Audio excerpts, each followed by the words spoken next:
Welcome to another episode of Get Wisdom. I'm Brian Kelly, along with Get Wisdom founder and director Carl Mollison. This week's episode is Creator Tells How You Pre-Planned Your Life Before You Were Born into this life. Why would we do such a show, Carl? Could it be that maybe we want to get the message across that we're not just here to mark time? Well, it's not only that, but most people think they're just kind of an accident of nature. That humanity sprang up from the primordial ooze and has been sort of limping along, and then all of a sudden you came in. You were created by a sperm and an egg, and that just sort of came out of molecules, and then you'll go back to dust, proverbially, and that's all there is to it.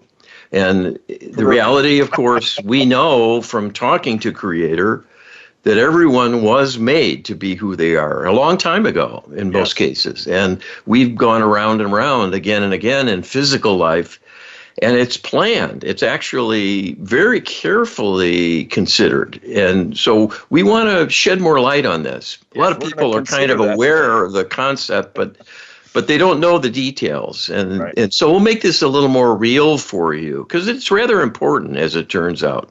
Indeed, and rather interesting. U.S. Creator Benjamin Franklin said, "If you fail to plan, you are planning to fail." Can Creator share why pre-birth incarnation planning in the divine realm is so important? What are the common primary considerations and goals, and who participates in this planning? All right, and these are Creator's words in answer to the question. The pre-life planning done in the light prior to an incarnation of a soul into another lifetime is a major event and a key process to ensure the person has the best possible platform in the best possible setting with the best possible family environment, as well as other factors to be orchestrated at particular milestones to guide the individual towards the primary goals and intentions for the lifetime. For example, having mentors or colleagues come into their orbit and meet so they can go to work together or form a lasting friendship that is a source of strength and critical assistance during dark times, and also many love relationships being planned in advance. This is often all of it to work on past failures. So it is not these are all blessings that will bring great advantages and catapult the person forward by assisting them in fundamental ways to make life easy. Many times, the prearranged meetings and renewed relationships are specifically intended to right wrongs from the past when the contact between the individuals met with failure because of a breakdown of communication or a transgression of some kind, leading to a failure, to a falling out or worse, the possible injury or death of someone as the end result of a dispute. There is always attention given to the needs for healing of prior karmic obligations and debt incurred by a person in their prior lifetimes.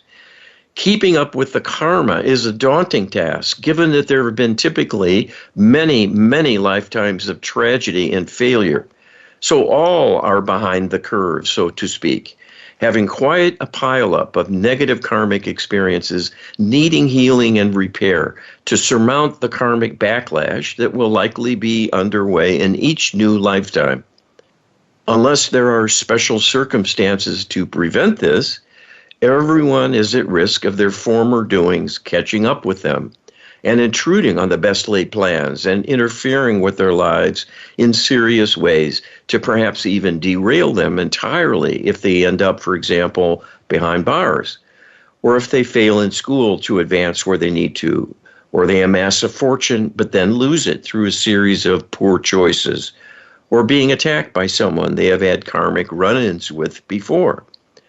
All such calamities can derail a life for all practical purposes, to leave people embittered, suffering, and alone in many cases.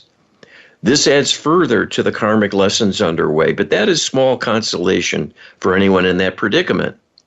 At least half the time, people do make progress in bringing healing to bear these days for the karmic events that are reawakened in a new life. So planning to work on them is a high priority in the pre-life planning that is done in the light before launching forth as an infant to return to the fray, so to speak. This is done in coordination with the higher self as an extension of the soul. The soul as a whole of that person whose soul portion is to reconstitute in a new incarnation. There are guides assigned for the duration to work with the person once they are in the physical and provide a link to the divine as well for guidance, support, and extra protection, as well as guardian angels who will be on duty for the duration.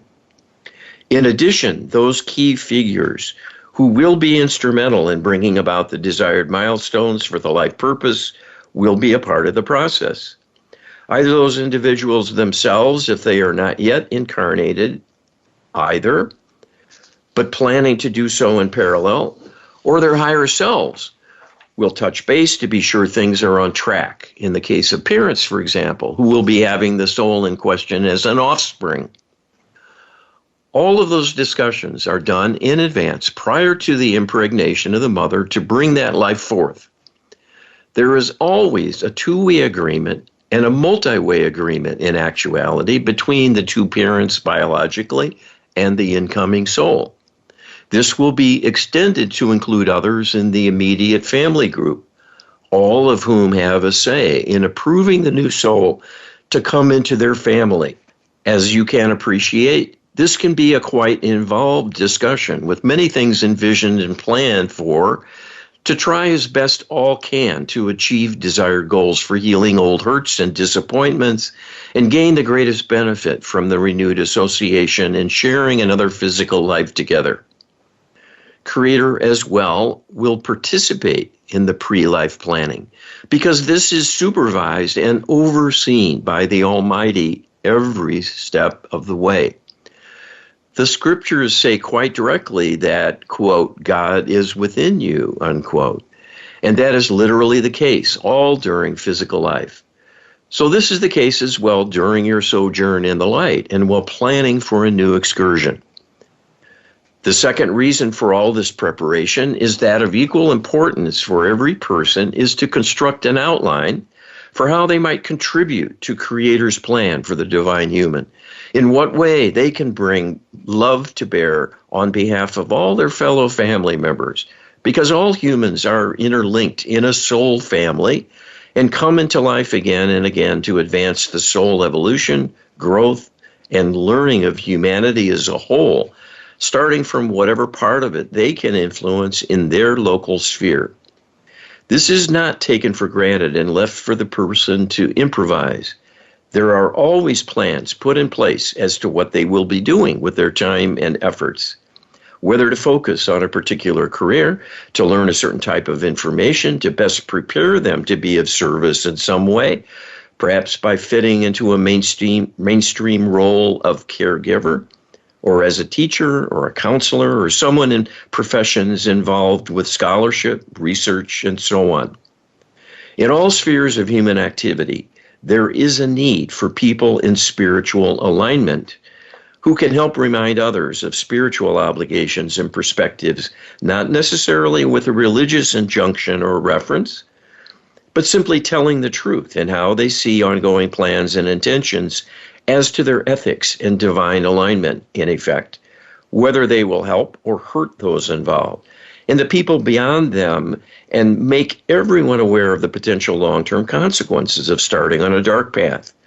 This is how human progress has been made through the ages by new arriving souls, bringing in fresh perspectives, having come from the divine realm, and being in divine alignment at the outset.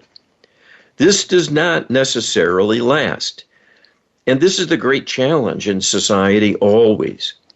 Will people be effective in advancing and meeting their goals, or will they falter, struggle, and perhaps fail entirely to advance themselves or others? Ideally, it will be both, but many fall by the wayside because their disconnection is too great to find their way back to a sense of the divine, its reality, and form a partnership to maximize their effectiveness in meeting the planned goals of the lifetime and conducting their missions successfully.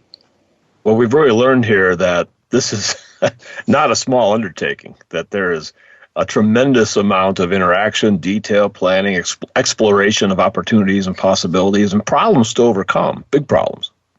Well, it's kind of like D-Day, planning for D-Day, and you're one of the troops storming the beachhead and to work against darkness.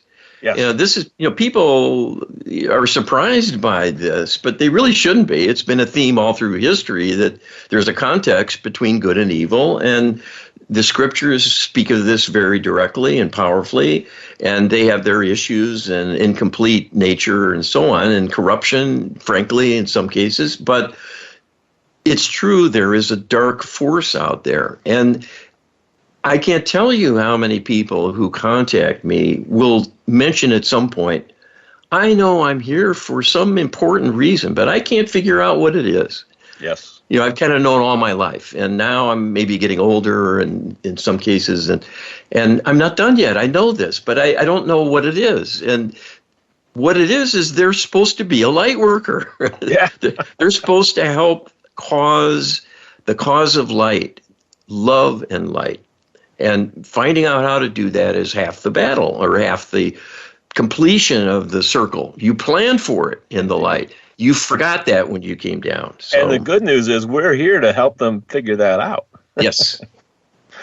Carl, you asked Creator, can Creator share how karmic consequences might be a good thing? And even with supporting, let's see, let me start over. Can Creator share how karmic consequences might be a good thing and even supported with planning? An example perhaps being wanting to discourage a soul from seeking out yet another lifetime of military service while enabling them to balance some karma by planning for the soon-to-be-born young male to have a liability like severe asthma. Could something like this be a reason the higher self might decline to have the asthma fully healed, even when prayed for or healing attempts made? Can things like the need to discourage military service be important enough to keep such a liability in place? Okay, well, this is kind of a loaded question, and it might rub some people the wrong way, and I just want to acknowledge that and apologize a bit, because there's many sensitivities in military families and those who've served and been heroic in our view in society. But there is a deeper issue that those people can develop a karmic liability from being involved in such activity. That's a deep discussion, and we don't have time to fill that in here. But that's what this speaks to, that we're really not supposed to be running around killing one another, and so we hopefully use our military for defense and avoid combat, but there are those times when it happens. So this is what Creator says about using an infirmity to maybe keep someone from making a misstep and getting out of alignment, taking part in killing.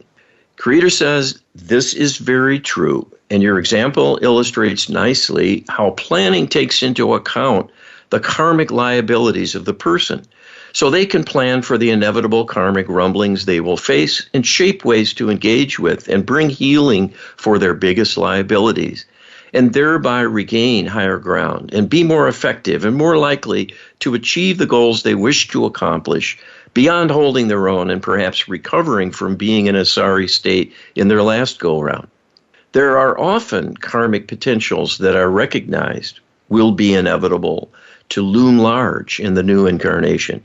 And sometimes decisions are made to meet them head on by arranging ways to give a person assistance, perhaps in the form of a mentor or nurturer who will help support them during the greatest of struggles they will face, taking that karmic challenge on and accomplishing something to resolve the dilemma. Sometimes there will be circumstances when a karmic liability holds a silver lining.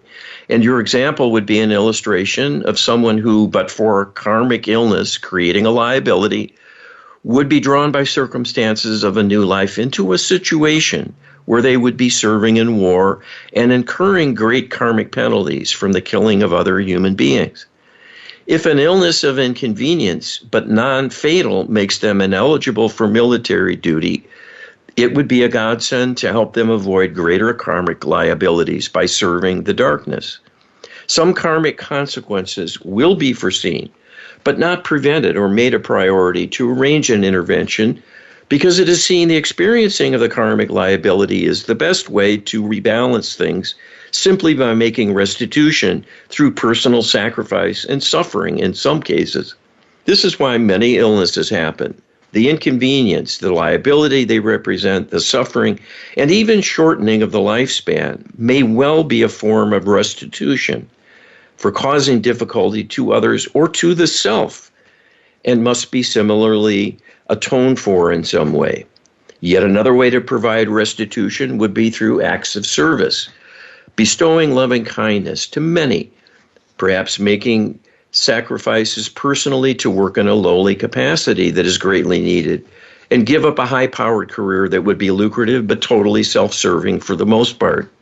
So there are many ways to right the wrongs of the past, and these are very much a part of the pre-life planning.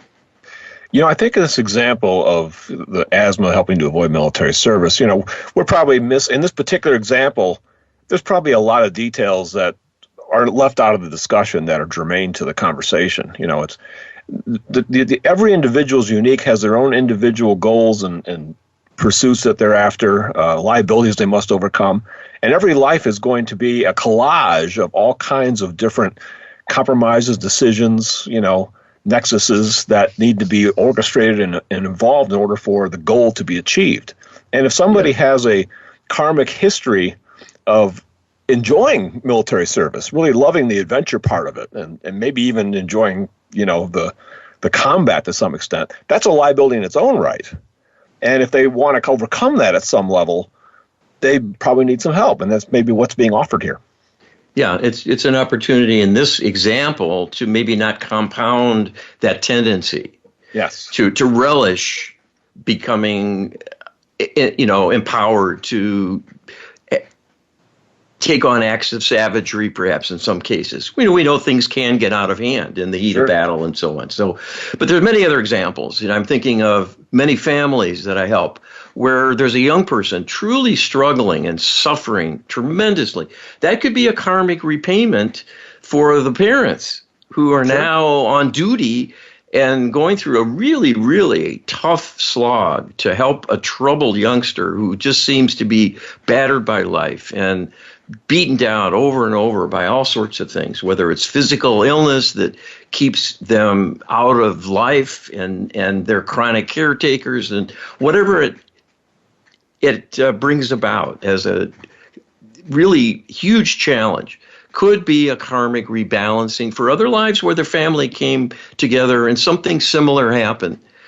Or maybe the shoe was on the other foot and maybe they neglected a child and now they're in a life where they're more in alignment, but they've got a tough burden, you know, to contend with. So they don't just skate along and have it easy now. They've got to make up for some liability in the past. So those are just for instances. It doesn't apply to each and every case. There's many variations. Well, as you get older and wiser, and that's true as a soul, the challenges will become a little bigger, you know, and a little bit more will be expected of you and of yourself for that matter, you know. Mm-hmm.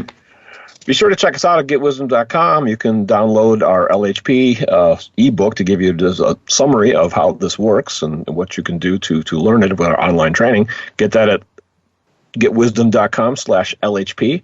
Also get our prayer book at getwisdom.com/prayer that will give you the most effective way to say prayers that will bring the highest level of results.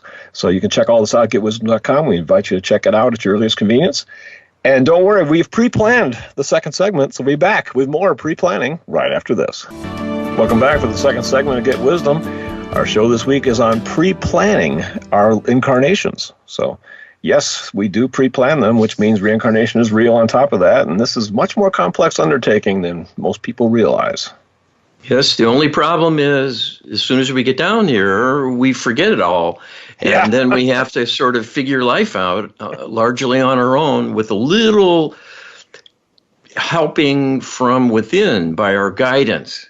Yes. And that's a variable. Some people are very in tune, others not, or much less so. So it's a struggle. And this is one of the reasons, this disconnection problem that we have. Yes, and it is a problem, and not a pre-planned one. We understand, but that's what we're trying to resolve. Part of what we're trying to do here. U.S. Creator, on Earth, some humans plan little, and others excessively. Is this also reflected in pre-birth planning? Who has the most say in these plans, and who has veto power? All right, this is Creator's answer. There are variations in the process depending on the souls involved, the nature of their history, and the life mission that is envisioned for the upcoming incarnation. Some lives are modest in their goals and intentions.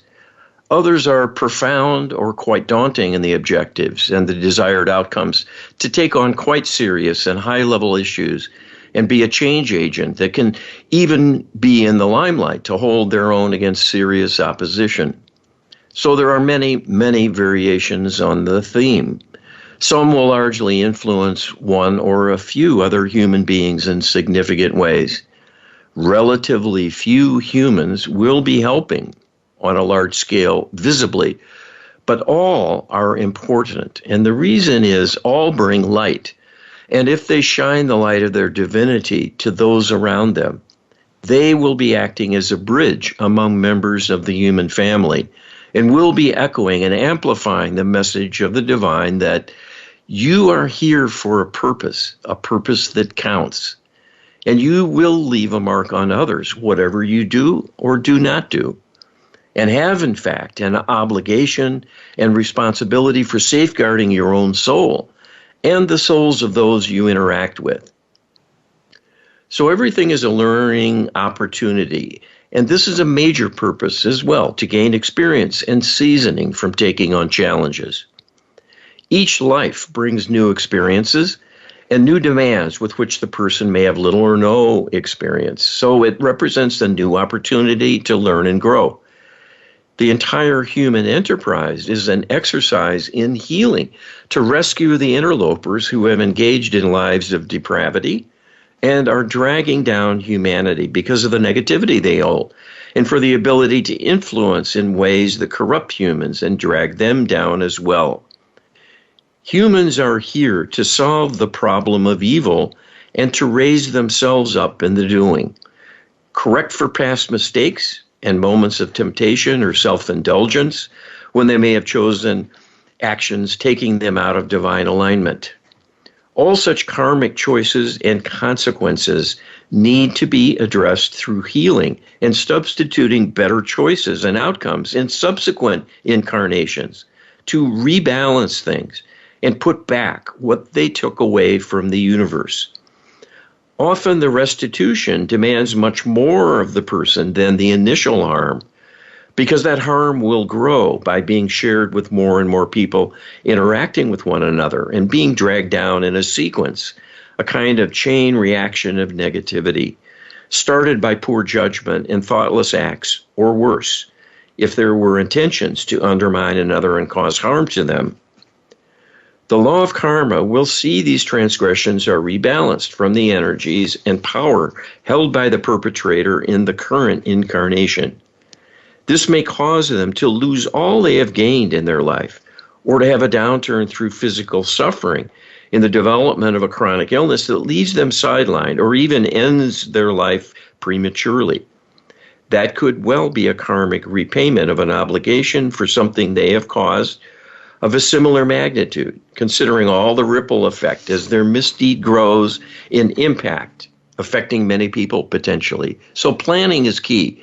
Many things will be planned for intentionally, but there are karmic events that will happen spontaneously because there's something that happens that resonates with a prior difficulty. And that can reawaken the issue and hasten an interaction with the law of karma to bring back a consequence or a demand to that person for restitution and interfere with their life unexpectedly. So the purpose of the pre-life planning is to stage things in such a way it has a chance of being manageable. This is not always successful because people can become overwhelmed yet again, faced with a similar challenge where they failed in the past. And this may happen yet again and add to the problem, making it even more difficult.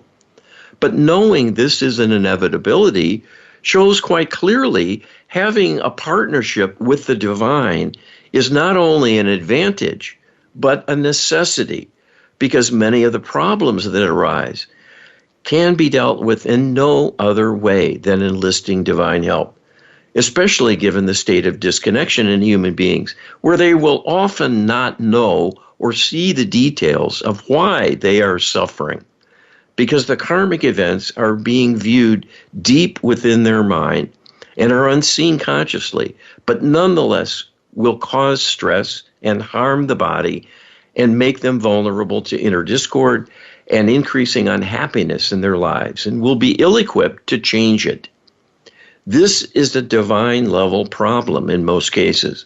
So reaching to the divine will be the answer, both for coping with the negative symptoms, as well as providing an ultimate healing to right the wrongs of the past and get out from under any and all karmic obligations, so one is back on a level playing field. You know, we're here to learn. That's the overarching message to all this.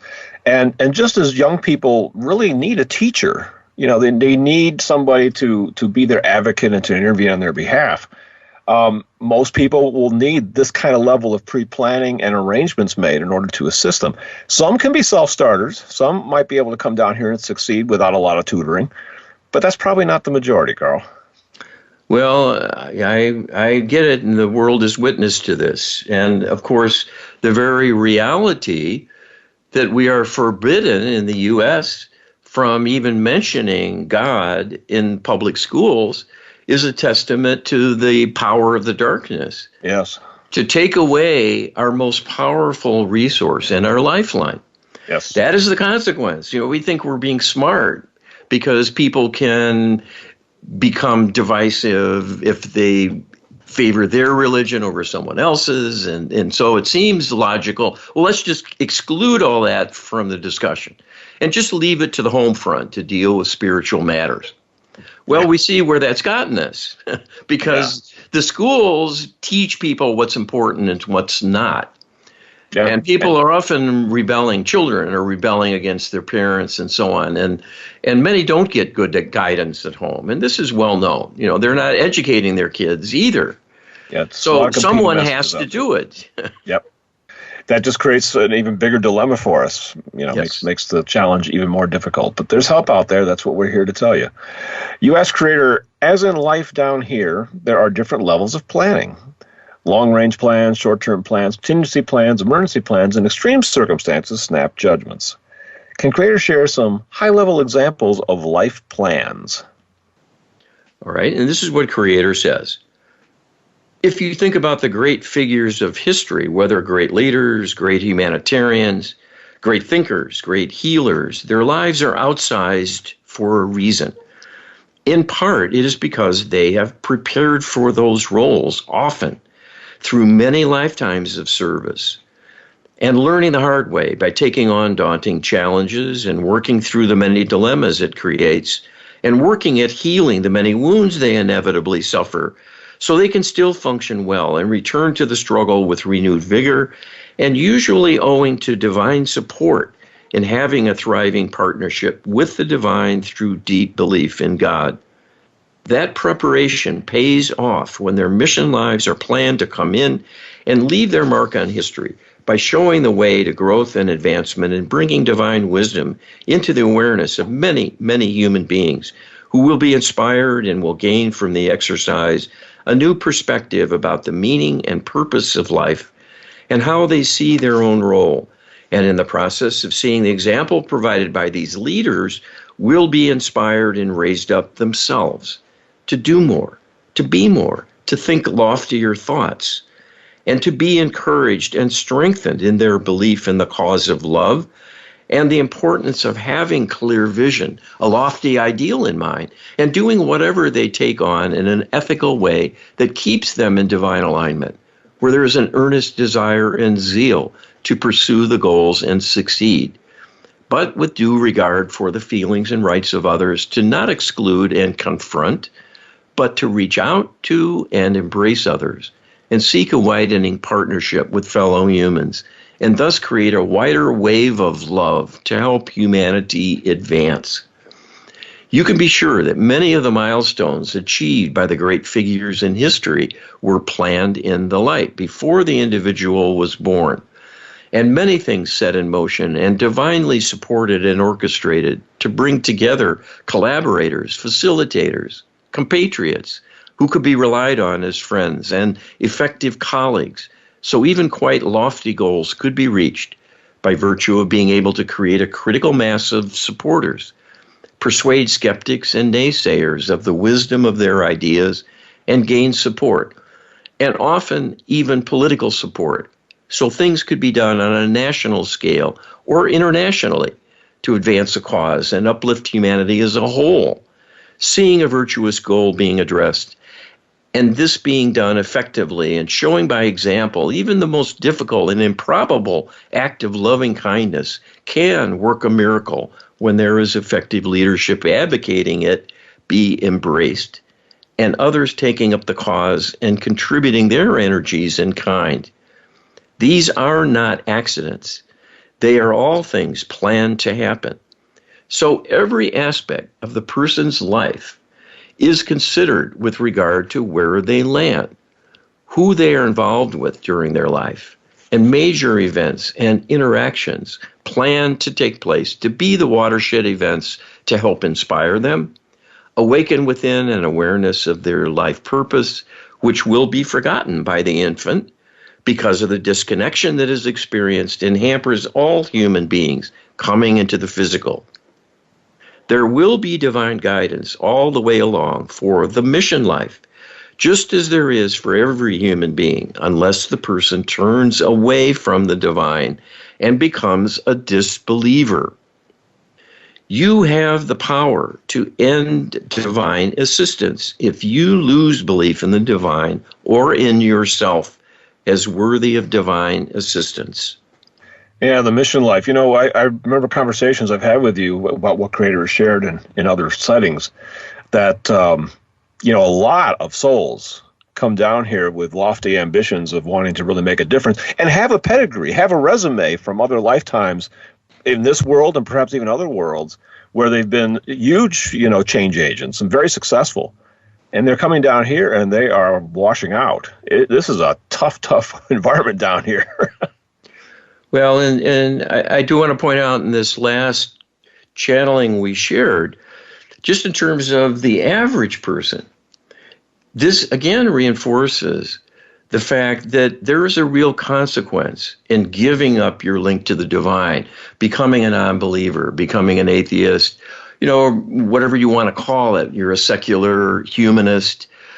And you can live a righteous life. You can be moral and a good citizen and be ethical in what you do, and you'll be in divine alignment.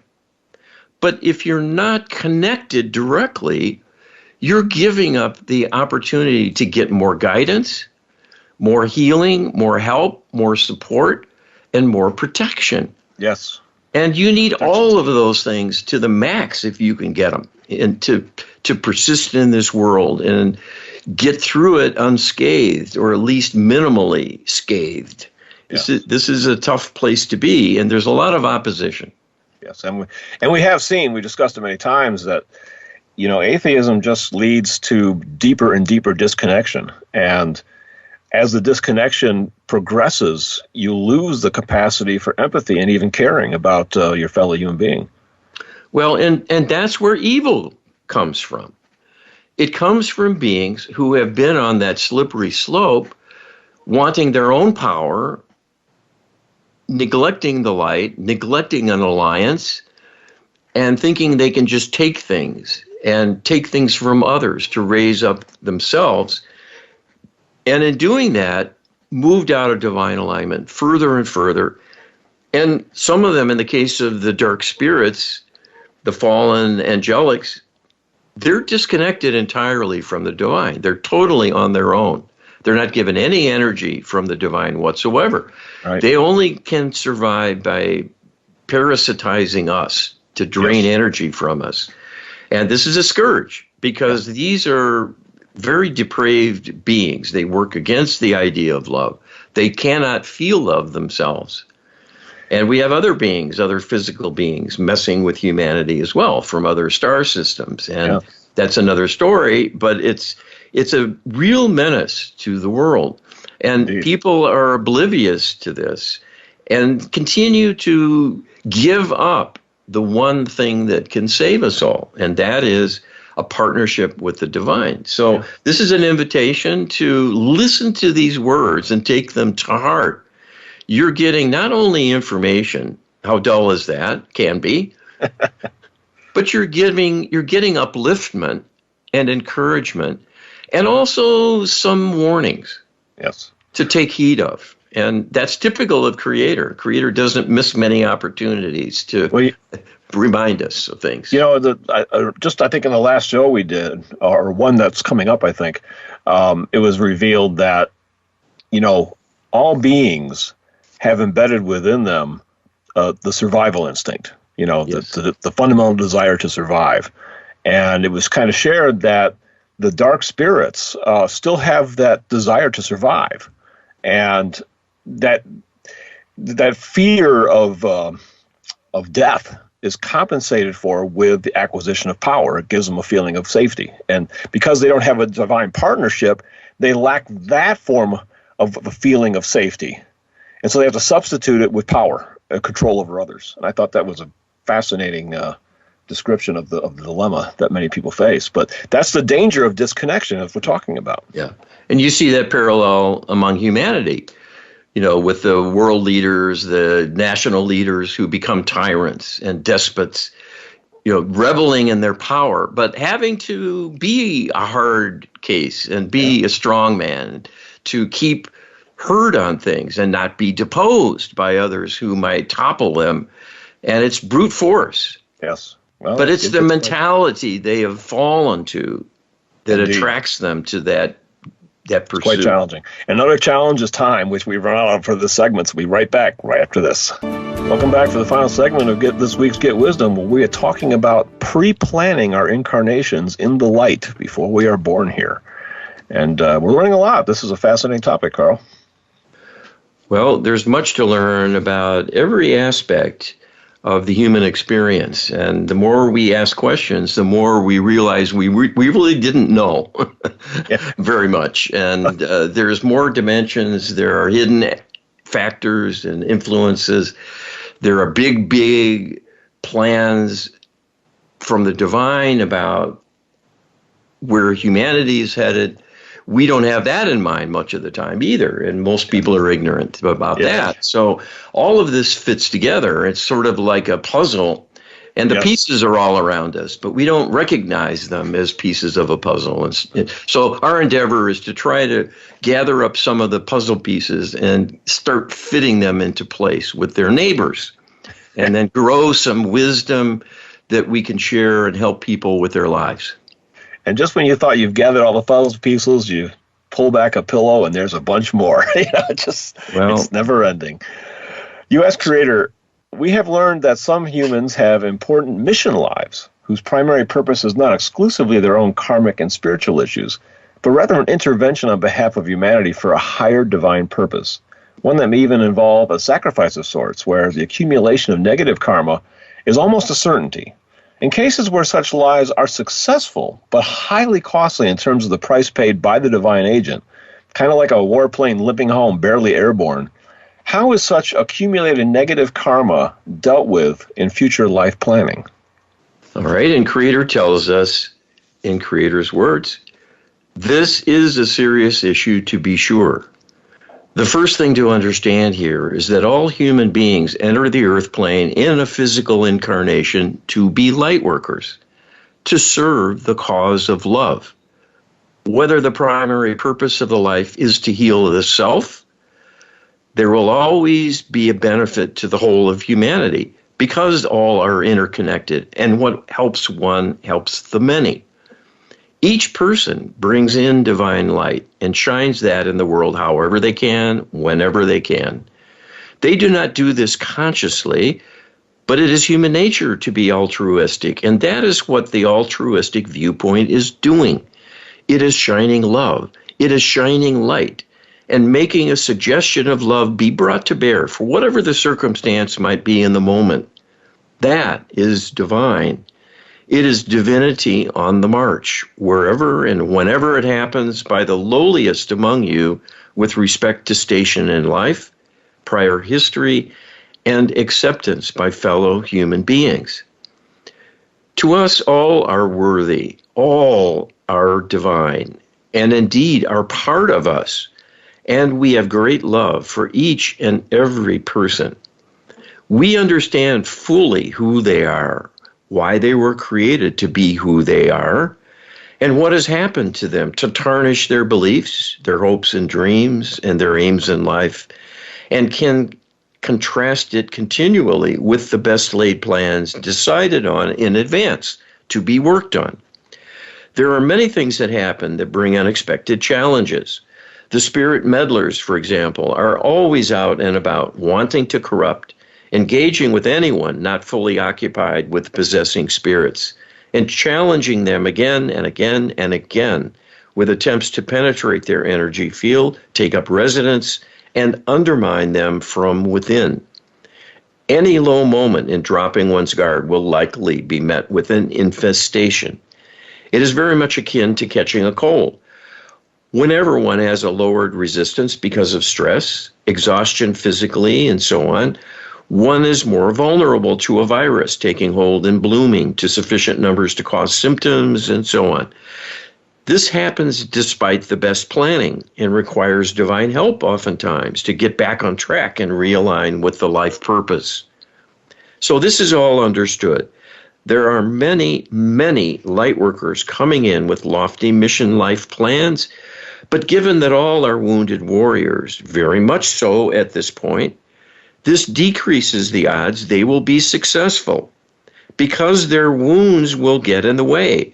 It makes them vulnerable, and it gives them points of vulnerability that can be exploited by the darkness to diminish them from the outset, even as infants, to invade them with spirits who possess them for the duration of the life, undermining them all the way by bullying the deep subconscious and corrupting inner beliefs, reminding them relentlessly of past failures in other lifetimes, and menacing them with visions of all the horrors they have endured in the past, coming back again, and on and on. This makes any life daunting and the ability to reach lofty goals less likely. There are legions of famous and successful light workers from past eras who have since reincarnated again and again and again, and each life met with failure to advance in any respect. Some are holding their own and not worsening things for themselves, but others are in decline because the continual rewounding has taken a toll and created such a huge backlog. They essentially have a relatively low probability of advancing without karma catching up to them and then being sidelined in a struggle to prevail simply to have a chance at a normal life. Everything accomplished or resulted in failure to accomplish will be factored in with planning in the light prior to the next incarnation. This puts into perspective, once again, the high priority need for all people to have the most divine support, help, healing, and protection they can get. That is what is afforded by the Lightworker Healing Protocol, because it launches deep karmic repair for these kinds of karmic histories that are the Achilles heel of human beings wanting to help the cause of love and light. Being wounded and thereby vulnerable, all that they can achieve with respect to healing helps them and helps the cause they are supporting. It will help them be stronger and more effective. So this is a very important part of life. Many are neglecting, but can take advantage of the tools available now to turn things around, both for themselves and for humanity as a whole. You know, I think it's important to point out something about the Lightworker Healing Protocol and the topic of pre-life planning here. In pre-life planning, there's no healing taking place. In pre-life planning, basically, you're planning to set up circumstances and nexuses and events and meetings and stuff in an attempt to create a context for healing. But healing can't take place from the light when you're in the light. You have to actually come down here in order to be a recipient of the healing of the karma that you generated down here. Yeah, no, I'm glad you pointed that out, because people are shocked and surprised at this. You think, once you get out of here, you're set. You go back to the light, you get buffed up, you're like a shiny new penny, and all is forgiven, and you come down and you're at full strength. And the opposite is the case. Yes. You go back limping, you get your lumps, nurtured by a creator, and you get help from your compatriots and that. But your karma does not get healed. That is an earth plane energy, and it has to be healed here. Yep. And that's what the Lightworker Healing Protocol can do, but we can only use a Lightworker Healing Protocol. We have to launch it down here as humans. Once we launch it, we can make requests then of light beings to help out with Lightworker Healing Protocol, but we got to drop the first domino. Yes. It begins with us. Everything starts with human intention. That's the whole paradigm. Humans are in charge here. Believe it or not, as crazy as that seems, God is standing aside and letting us have the power and holding the reins. We can get help from God if we ask, but we must ask, and we must do it intelligently. And the more you know about your problem and your dilemma, the better help you'll get, because that's part of the deal, too. Yes. You can't just say, I'm a mess, fix me, and assume your life is going to be transformed. You need to do a lot of work yourself to learn and grow, along with the divine support. Yep, that's what we're here for. You ask Creator, can Creator compare a life plan focused on acquiring divine healing for a soul in desperate need with one looking to bring such divine healing as a service, and how those two plans might actually reference each other? All right, this is what Creator says. It is very much the case that there is a dual purpose exactly matching the hypothetical profile of your question. We have commented many times that humans are all walking wounded. This makes healing needs a high priority for humanity as a whole, because all will suffer many consequences from this reality in the form of emotional liabilities and physical maladies of all kinds that interfere with their lives, happiness, and productivity. Many, many healers are suffering symptoms from their own emotional and physical infirmities. This is not because they are defective or imposters, not having solved their own problems, but seek to help others.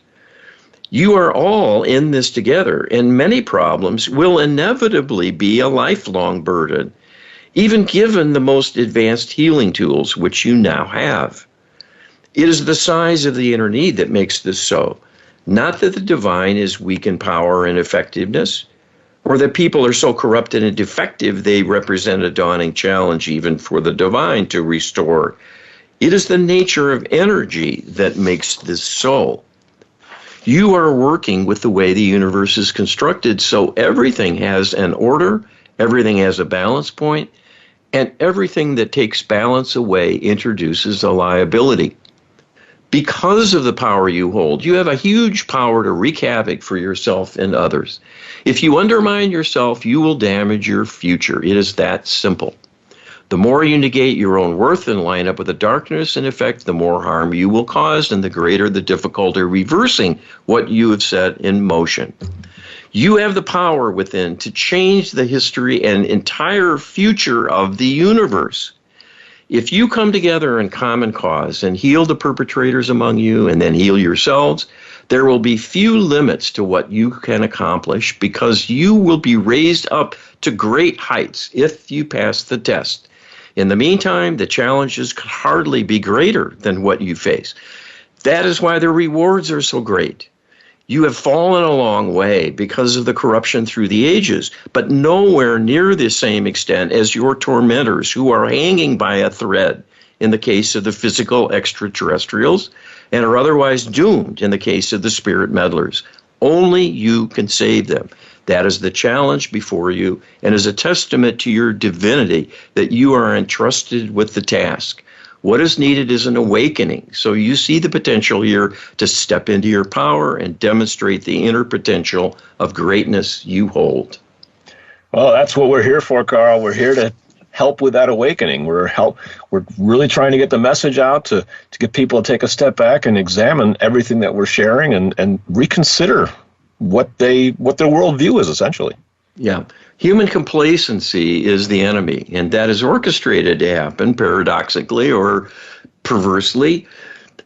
But people need to wake up and realize we're in a contest. This is an arm wrestling, and human survival is at stake. It's that serious. You just need the divine in your life, and to make your desires known. Use your voice. Absolutely. Cast your vote in asking for a creator to come and help us. And please visit getwisdom.com to figure out and learn all that we have. We have untold hours and hours and hours of content to help you sort out some of these things, to explore concepts, to help inculcate your belief. Check us out at getwisdom.com. You can also check out our healing services that are available to really help you jumpstart your life. We'll be back next week with another episode of Get Wisdom. We're all out of time, Carl. Thanks again. All right. Thanks for listening. Be well.